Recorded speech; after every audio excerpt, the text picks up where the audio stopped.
भोपाल में ओवैसी ने press conference की और कहा कि मेरे गुलाब जामुन खाकर क्या कांग्रेस के विधायक बीजेपी में गए थे।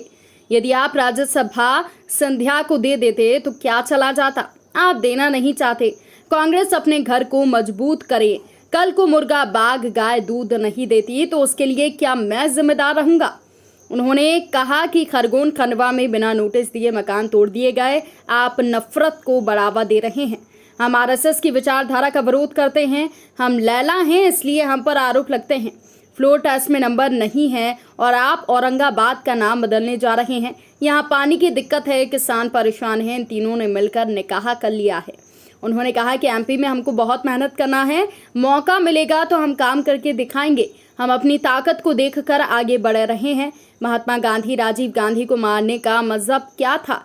इस्लामिक आतंकवाद कहना बीजेपी के लिए गलत है। मेरी विचारधारा संविधान से मिलती है।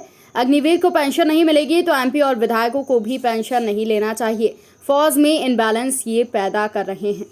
20 विधायक भाग गए। सिंधिया साहब मोदी साहब के साथ बैठकर चाय पी रहे हैं मेरी वजह से।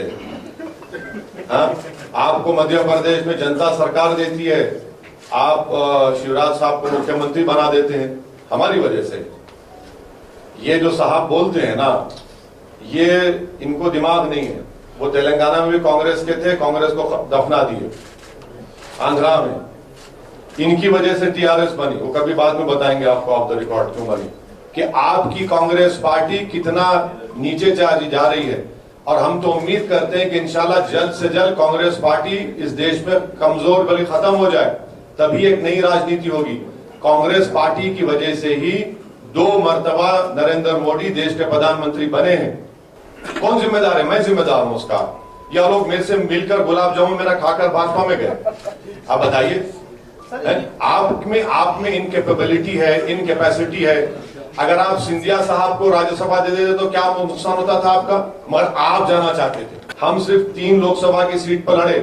बोलने के लिए तो बहुत है। इनको डर इस बात का है कि देश का मुसलमान अगर पॉलिटिकल लीडरशिप और पॉलिटिकल रिप्रेजेंटेशन की हिस्सेदारी की बात समझ लेगा तो इनकी जो बची कुची राजनीति वो भी खत्म हो जाएगी। कट्टरता, देखिए देश में कट्टरता सिर्फ एक समाज में नहीं है, सब समाज में बढ़ रही है। सब समाज में बढ़ रही है। तो भाई जो बढ़ा रहे हैं उनको पूछिए। हम तो ये कह रहे हैं कि भारत के संविधान में रहकर प्रोटेस्ट करिए।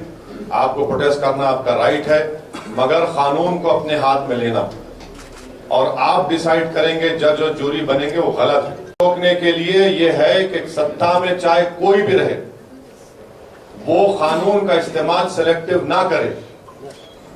जो गुनाह करता है, गलती करता है, कानून का इस्तेमाल करें आप। जब कानून का इस्तेमाल सही तरीके से हो जाएगा तो कट्टर जो एक्सट्रीमिज्म है वो खुद ब खुद खत्म हो जाएगा। बिल्कुल, जिस तरह से पीलू खान को मारा गया वो भी आतंक है, जिस तरह से इखलाक को मारा गया वो भी आतंक है, जिस तरह वहां पर जो राजस्थान में जो हत्या हुई थी वो भी आतंक है, ये भी आतंक है, सब आतंक है। क्योंकि अब आप जब वीडियो बनाकर किसी का कत्ल करते हैं तो आप आतंक है, तो ये सब वाकयात आतंक है। हम सरकार नहीं बनाना चाहते। हम बल्कि मैं ऑन रिकॉर्ड ये कह रहा हूं कि हिंदी हार्टलैंड में जो मुसलमान हैं उनसे अपील कर रहे हैं कि आप सरकारों को नहीं बदल सकते। आप अपने वोट से अपने नुमाइंदों को, दलित और आदिवासी समाज को लेकर आप अपने उम्मीदवारों को कामयाब करिए, ताकि विधानसभा हो या लोकल बॉडी हो, वहां पर आपका रिप्रेजेंटेशन हो। आप अपनी लीडरशिप को बनाइए।